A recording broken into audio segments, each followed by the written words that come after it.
आपल्या मुलांना मुलींना नातवंडांना शाळेत टाकलंच पाहिजे, कारण शिक्षण हे वाघिणीचं दूध आहे आणि ज्यांनी हे शिक्षणासारखं वाघिणीचं दूध घेतलं ते नक्कीच उद्याचे भारताचे आदर्श नागरिक घडतात। हे उदाहरण आहे।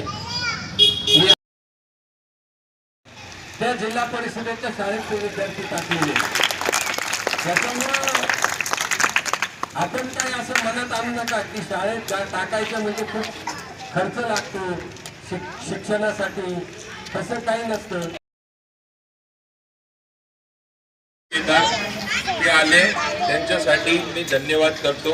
आणि ते जे बोलले की आता सगळ्यांनी शाळेत जायला पाहिजे आणि पालकाकडनं पण हीच अपेक्षा आहे की ते त्यांच्या मुलांना शाळेला पाठवण्यासाठी जी पण मदत लागेल ती आमच्याकडनं घ्यावी, त्याची लिस्ट बनवावी। कोण इथे मॅडम तुम्ही लिस्ट बनवा, ते मुलं कसे जातील त्याच्यासाठी आमच्याकडनं जे पण प्रयत्न होतील आम्ही त्यांना रिक्वेस्ट करू, आयुक्तांना रिक्वेस्ट करू आणि तुम्हाला जी पण मदत लागेल ते करून तुम्हाला मुलांना पाठवण्याची व्यवस्था करू।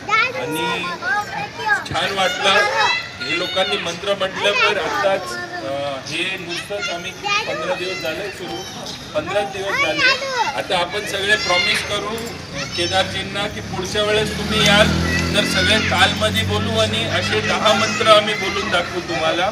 आणि प्लस आम्ही काही वेगळे जे आता शिक्षणमध्ये जे सिलेबसमध्ये येणार आहे त्याच्याही तुम्हाला सगळ्यांना एक्झाम घेऊ सगळ्यांसमोर। ठीक आहे, धन्यवाद।